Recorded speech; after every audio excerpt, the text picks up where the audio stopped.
beacon, or Megan, if you can record. Got it. Cool. Okay.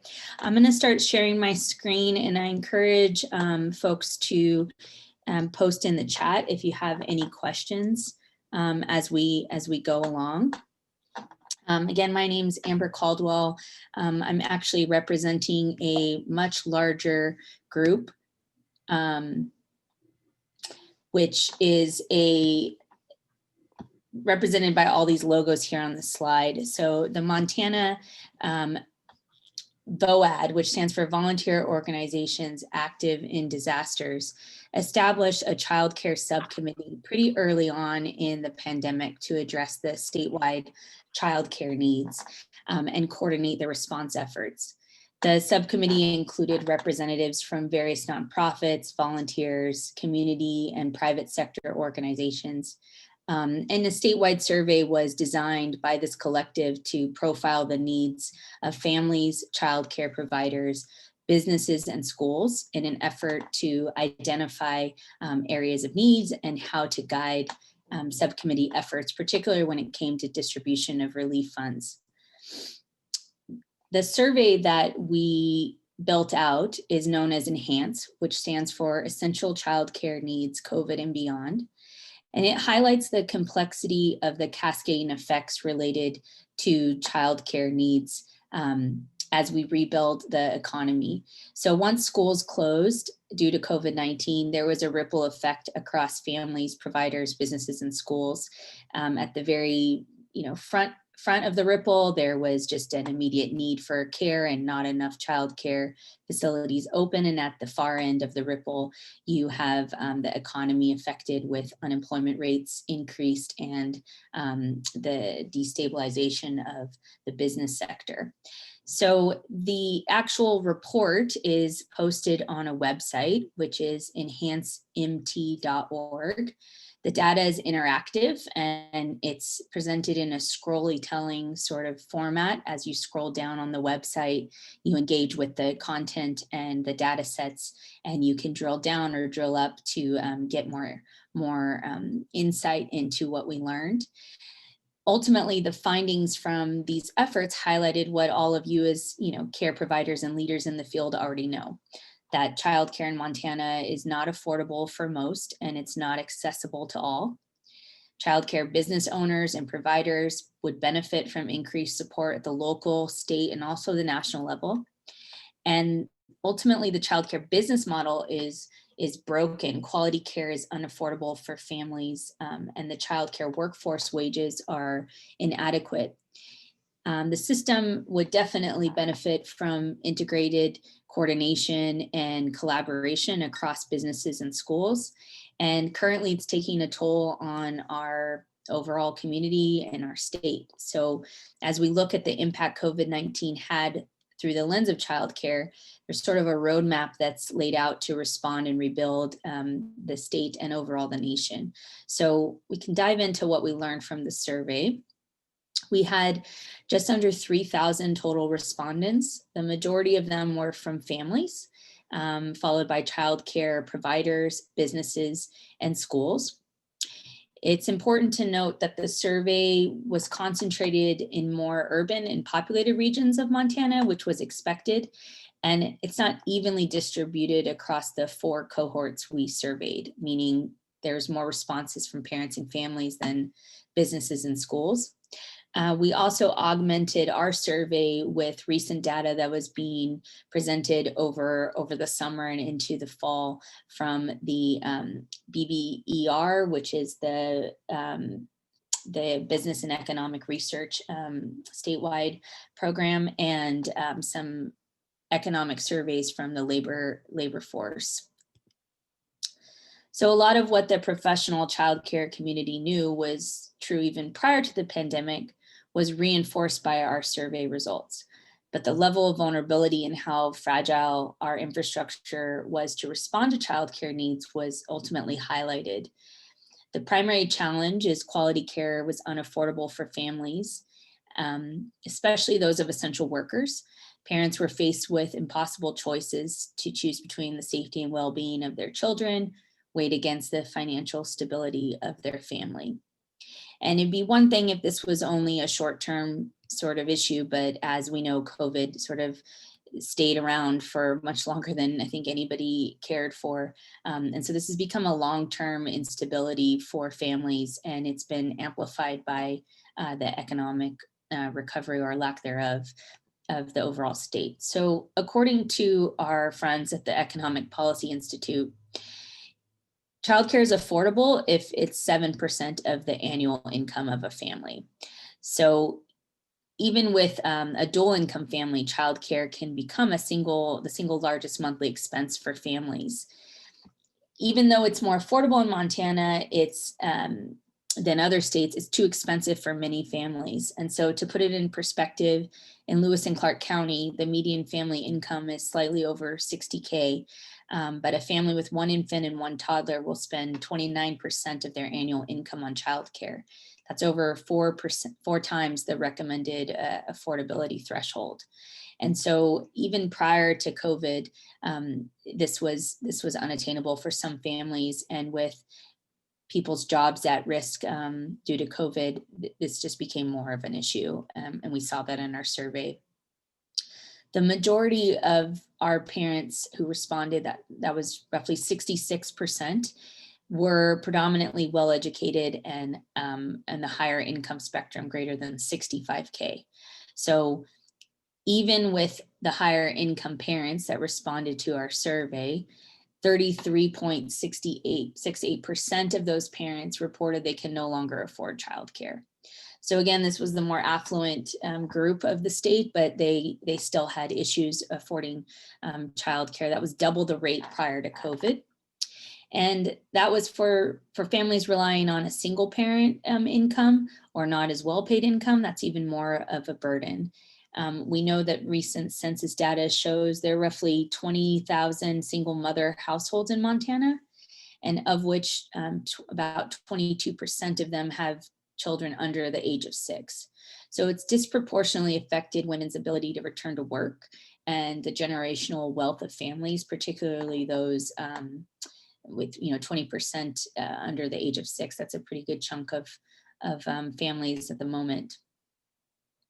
So childcare issues pre-COVID affected parents' ability to work in a variety of ways. The BBER reported that prior to pre-COVID-19, 46% of parents left work early, 44% missed a full day of work, 41% were distracted or less productive at work, 37% were late for work, and 36% were absent.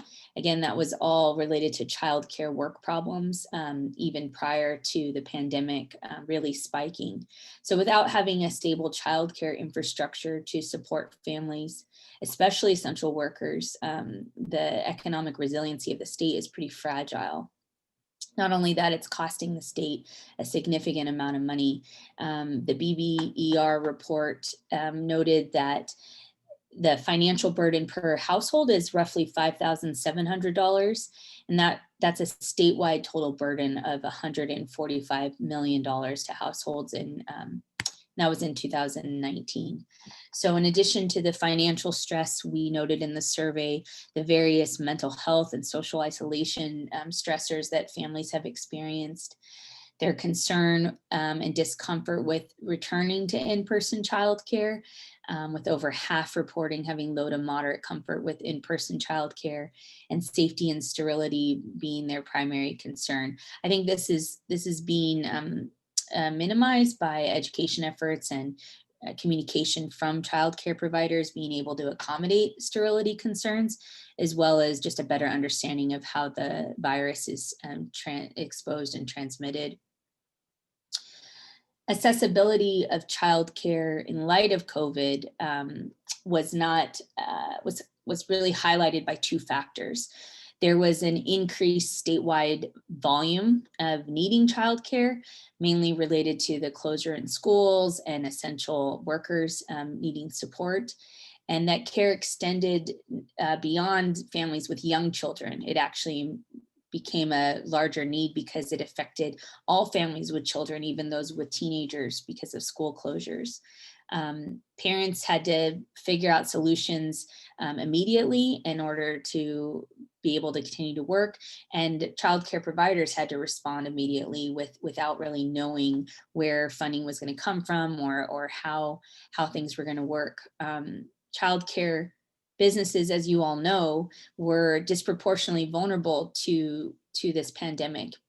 Even under normal circumstances, after school care programs and summer camps can sort of accommodate surge capacity, but because of the nature of COVID-19, these were not practical nor sustainable solutions. And so there were tough choices about leaving children at home, either without supervision or relying on family members to take care of children. The landscape of childcare providers spans across this chart, and as you all know, most of the support is for licensed childcare providers, and these providers were even further limited in their capacity due to COVID precautions and staffing limitations. And the results of our survey when it comes to providers reflect the majority of the licensed facilities, at least those that responded to our survey. And we also had a handful of summer camps and after school programs who responded. But again, the majority of the results are from these licensed care facilities who were very much impacted by COVID, as you all know. Parents were understandably cautious of returning kids to group care, and they chose to keep kids at home. So 56% of providers reported reduced enrollment. 60% had to reduce pay, lay off, fire, or furlough employees, which even further limited potential for capacity. And even with the decreased enrollment, there's a concern that childcare businesses will not be able to sustain their operations or remain resilient once families are fully ready to return to childcare providers. Again, this survey is a timestamp from the end of summer, but as we know, schools are sort of hybrid or going back and forth of being full capacity, not full capacity. So the fluctuation of enrollment is becoming a major factor that childcare businesses are struggling to respond to. This on top of sort of already existing razor thin margins, which I'll sort of go into a little bit more in the slide deck. So it's unclear if further aid is going to actually address these fiscal viability issues of the childcare businesses. So far, the payroll protection loans and block grants only really went so far. They didn't really address the overarching sort of long-term damage to the childcare service industry. It doesn't really address the continued fluctuations of staffing and enrollment, nor does it do a really good job of reimbursing for a lot of the losses that were incurred. So it's going to be interesting to see how these future aid packages get designed. The funding was an interesting issue to dive into when it came to the childcare industry. Most of the block grants that were distributed through the CARES Act supported the Best Beginnings Scholarship, and really were targeted for those groups that serviced those families. But only 25% of eligible families are actually supported by Best Beginnings scholarships. So the threshold of enrollment for that is an area of interest as we look at, how relief can be more widely distributed. So without changing some of the regulations around those scholarships, maybe the CARES Act funding directed towards block grants is going to be limited as opposed to being more widely distributed through other mechanisms. But that being said, the relief that was distributed included co-payments for those scholarships from March, April, and May at 100%. It also distributed a total of it's like $1.4 million in scholarship supports, and directed grants between $3,000 and $26,000 based on the size of the program. So those were again directed to these licensed care facilities. Through our work with the subcommittee and Enhance as a whole, we advocated for an additional $50 million in block grant funding, of which has almost all been allocated. And these funds were targeted to the needs of families through direct payments to families, as well as reinforce maintaining and expanding existing childcare capacity. A significant amount of those direct funds were distributed in Lewis and Clark County. They received the most grant funds with just over $1 million, followed by the rest of the counties, which was good. And as I mentioned before, childcare businesses survive, but don't necessarily thrive in the current environment, and they're subject to, the market as opposed to being considered a public good and invested in as such. So public goods are less likely to require reinforcement in a time of crisis, as they're appropriately invested in long before the crisis occurs.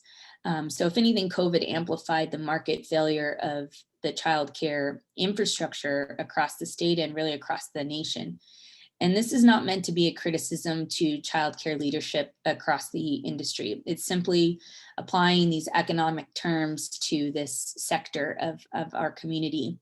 And so we learned that the iron triangle of childcare was really devastated by COVID, and more importantly, was vulnerable prior to COVID. So as we moved past the initial months of the pandemic, we're now faced with even higher case rates and community exposure than at the onset. So currently the numbers in Montana are higher than they were in March and early April.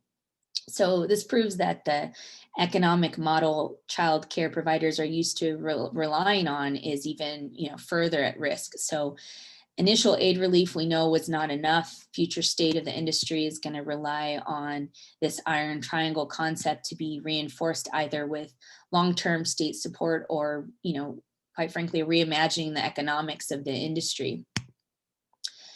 So as you're all aware, the childcare industry was disproportionately affected by COVID-19. There was a survey conducted by the National Association for the Education of Young Children in early March. It was published in late March, and it looked at state by state the childcare industry to understand the effects. 34% of those childcare providers surveyed, and in Montana there was 130 that responded to this. They said that they would not survive closing for more than 2 weeks without significant investment. A quarter said they would not survive a closure of any length without support. 15% did not know how long they would be able to close their doors and then be able to reopen, because 52% of their parents could not pay fees or copays to begin with, let alone during the pandemic. Just about half lost income because they're paid by attendance rather than enrollment. And most of the respondents in Montana were from community-based centers. Most of them were from family childcare homes, 70%, and 20% were from those working in community-based centers. So this survey showed sort of more vulnerability at the childcare home level, and our survey reflected more of the group, more community-based centers. And we mapped the centers most at risk across the state. So this chart, which you can dive into the data on the website, you can drill down into different counties and sort of get a better idea of the stats on the site. But what it shows is the concentration of providers by location that stated they would be unable to financially recover within the next 2 years. A lot of that is related to the just infrastructure, the economic breakdown of the impact COVID had. So staffing costs, temporary closure costs, lack of reduced enrollment, a various number of costs, including just responding to added cleaning supplies and restrictions. So region 4 and 6, which are more rural communities, they're sort of the most at risk. And when we look at what's coming down the pike for capacity for childcare. And we really highlighted that system is kind of disconnected, partially related to this was not a typical disaster. So all of the normal responses in a disaster didn't work for COVID, but also there's a coordination issue between childcare providers, families, employers, schools, and different agencies that provide support services that we could build upon as a community moving forward. For example, we noted that only 8.72% of schools supported direct emergency childcare solutions for COVID-19. That's a missed opportunity for schools to leverage their infrastructure for future crises, or quite frankly, keep responding to these temporary closures and spikes in the community. There's 823 schools in Montana. 435 of them are elementary schools. So it's already sort of widely distributed infrastructure that could be leveraged. And at the time of the survey results, 57% of schools reported that they did not plan to support childcare needs during the 2021 school year if attendance did not return to pre-COVID-19 structures. That again is no longer accurate as we've moved on and schools have reopened, but communities are still trying to respond to school closures and coordination with childcare providers. Our friends in Missoula have been working on some creative efforts to coordinate childcare services within school districts to help make it more easy for parents to access care by searching for open slots within their school districts, which has been helpful and just one example of improving coordination. What surprised us was the impact. Really, we kind of anecdotally knew that childcare was impacting businesses and would continue to impact businesses, but we were surprised to see that businesses themselves acknowledged that childcare challenges were directly affecting their bottom line, which shows us that businesses can play a major role in improving affordability and access to childcare for the workforce. With almost 70% of businesses not sure or would consider implementing childcare benefits, there's an opportunity to educate businesses and reinforce the entire childcare infrastructure by working with local businesses to offer solutions such as pop-up care or on-site childcare services, work with them on their flexible work schedules. We all know work from home is not the, perfect solution by any means, but there's some creative solutions that have come up through that. And more importantly, there's a real economic incentive for businesses to collaborate with childcare providers and overarching infrastructure. BBER reported that there's over $54 million in losses due to childcare, and that's sort of an annual loss. So it's a lot of money that can be reinvested in this infrastructure if we leverage our relationships with businesses. So really, there's a call to action for all of us to work on this issue, to advocate for it, and to help guide what comes next. Working from home is not the solution. It's really challenging to maintain that energy, especially if you have children at home, and it's not really sustainable for a lot of businesses, and they're recognizing that. Family Forward Montana has created a series of resources to help guide businesses on how they can create some more family-friendly work policies, in addition to just making it a little bit more simple and a recipe for how to do this if businesses don't really know where to start.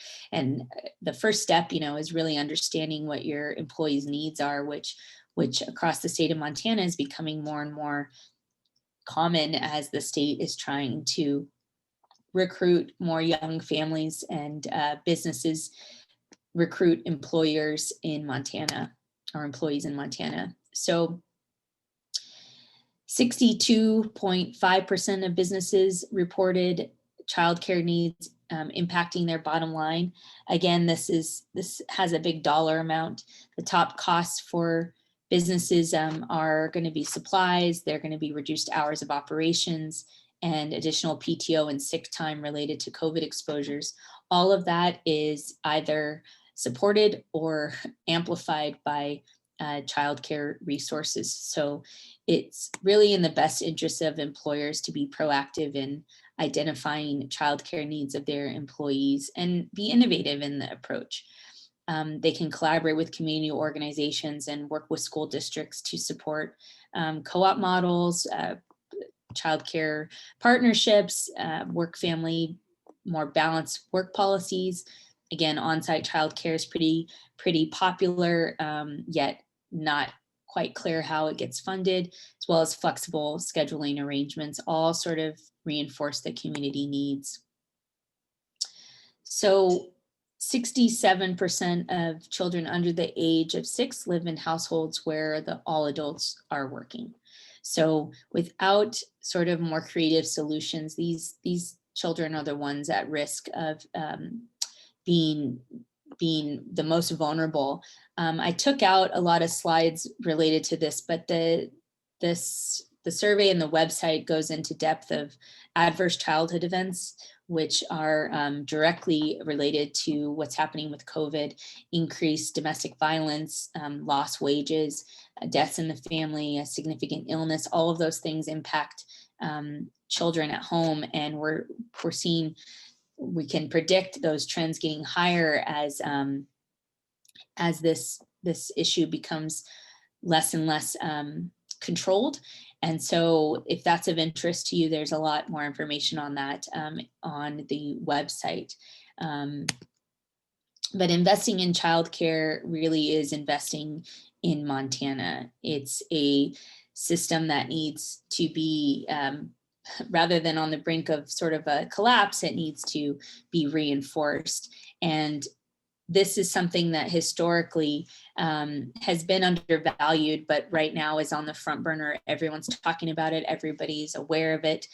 There's a need to sort of ride this wave as far and as long as we can to really change the future when it comes to the childcare infrastructure. And this survey and the work we're doing within the subcommittee across the state, as well as all the work you all are doing, sort of really can help push that forward. And it's going to be really important as the future aid packages are developed or future policy initiatives in the state, considering we have we're just starting a new phase of leadership.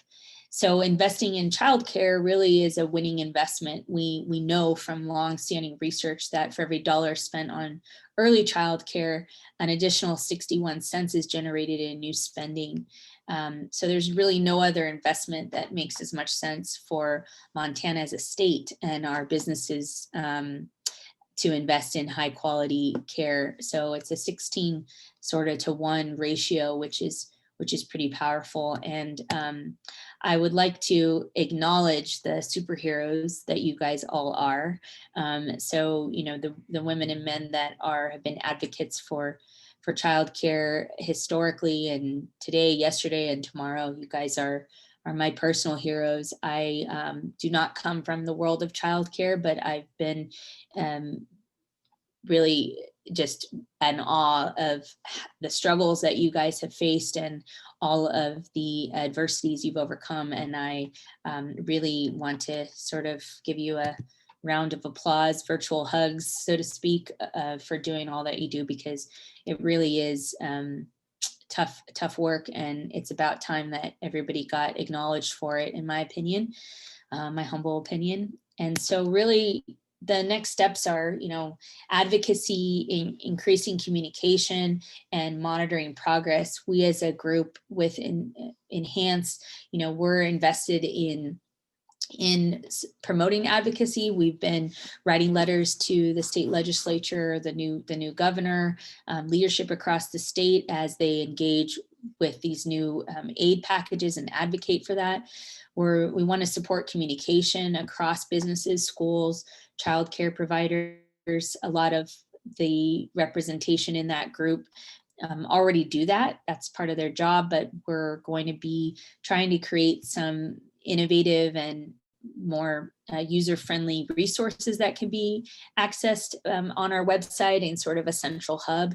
And then we may engage with monitoring progress, particularly when it comes to the distribution of the aid packages, to see what works, what doesn't work. We can be a voice to amplify things. This was definitely a team effort. I was the lead author, but I could not have done this without the support from Lisa Curry at Montana State University, Sean Gannon with SciGaia, and Gary Gannon, as well as we had some editing support from AC at the Community Health Partners. We also received support from Greater Gallatin United Way and One Valley Community Foundation. Healthy Mothers, Healthy Babies provided some funding. Montana State University supported the actual execution of the survey. SciGaia, which is a private company, contributed most of the funding to my time and managed the build out for our enhanced platform. And the state of Montana supported our work through the Business Innovations Grant Program. So all of this work is on our website, and you can email us at info@enhancemt.org. There is a summary report, which is a briefer synopsis of the data that can be downloaded as a PDF and shared. And then the full data set is also available, which can be interacted with. And again, there's lots of some fun features through the scrolly telling platform. So I know that was a lot, and I kind of went through it pretty fast, but if there's any questions, I'd love to hear your feedback. See, there's some questions in the chat. Let's see. Yeah, the Better Business Bureau of Economic Research, it's based at the it's the University of Montana. They were funded through the Federal Reserve Bank, and they do research on through the university on various initiatives across the state. They also recently published the economic impact legalization of marijuana will have on Montana as a state. And we've been leveraging to reallocate some of the revenue that would potentially be generated by the marijuana tax to childcare, sort of a spin on some of that revenue. That was really great, Amber. I really appreciate all of that. I have a question, and I don't know if you could explain that investment one again. That's the part, the 16-to-1, because the way I heard that is that like that's immediate right now investment, not just years down the line of savings that won't be in like prison costs and things. Is that correct? Yeah, that 16-to-1 ratio is from the long-standing data on investing in early childhood education that sort of profiles the long-term impact it has on the economy. But what these new studies are showing, particularly with the BBER report, and combined with our sort of our survey was not as robust in its power analysis as the BBR survey, meaning we just want to get information out there. We wanted to get feedback. So it wasn't given the same statistical scrutiny as some of these other studies, but it did anecdotally support that if the investment in childcare reflects that long-term impact, it sure as heck is going to affect the short-term impact. And so right now, businesses can't reopen without childcare because employees can't go to work. So there's this immediate impact, but then there's this long-term financial gain with upwards of an annual, I think BBR says something like $34 million just every year. That's a repeated annual loss to tax dollars. and those are tax. I'll have to go back to the data, and it's on the full report, but there's a loss to taxpayers themselves as well as families. So not just the people with kids are affected by this. So I could review that full report and have a better idea of how to explain that to somebody who doesn't buy into this, I guess, because it's the numbers part that I have a hard time explaining to people that don't already believe that this is the facts. That's where I struggle in engaging in that advocacy effort, is with that actual bottom line dollar piece. So I can review the whole study, and that'll probably help, huh? Yeah, there was some work done by I want to say it was Early Child Care Connections. They did a one-pager by county, and it's a little bit older data. It was published related to kind of 2018-19 data, but it was a one-pager looking by county at the sort of investment in childcare as it would relate to that county. And all those resources are on our website, the little one-pagers. There's even a little section where you can download them by county. And that was a really helpful tool. I wish that was an ongoing data collection, because it'd be really great to see trends. It's something we've thought about doing. Data is great if you sort of know how you're going to use it. So we had a ton of data that we collected from this survey. There was, we did 4 surveys. Each one had roughly 40 questions. So all of that analysis was, you're seeing sort of a very curated part of that analysis. But moving forward, I think we need to look at some of those statistics that really clarify the dollars and cents, and translate the needs of childcare, the kind of heartstring needs, and what sort of, the stories everybody has with actual economic dollars, particularly with the new leadership. So as we respond to legislatures' agendas, we need to speak their language.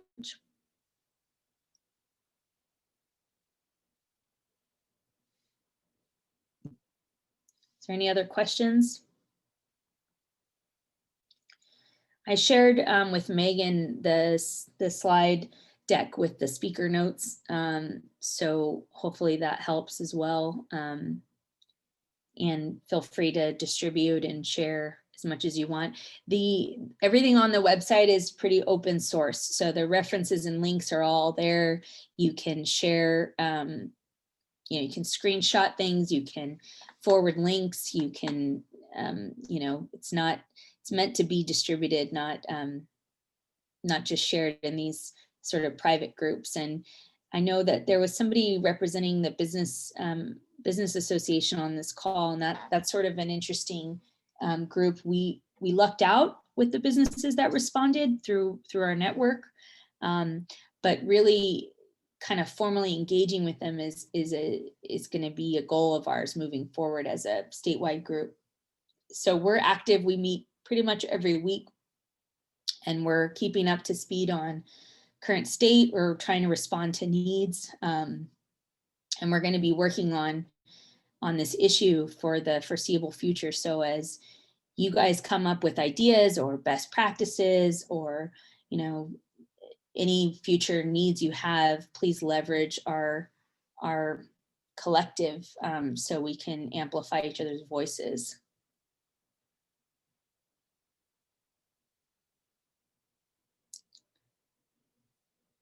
I think I don't see any other questions, so I really appreciate you guys giving me the mic. Thank you very much. It was helpful. Yeah. That was great. You tested my typing skills for the minutes. So I'll make sure that that presentation is sent out as well, but that was really great. Thank you, Amber. Okay, I'm going to stop recording. This recording will be available, put on the website, and then of course Amber will have it to share with other groups. But if we wanted to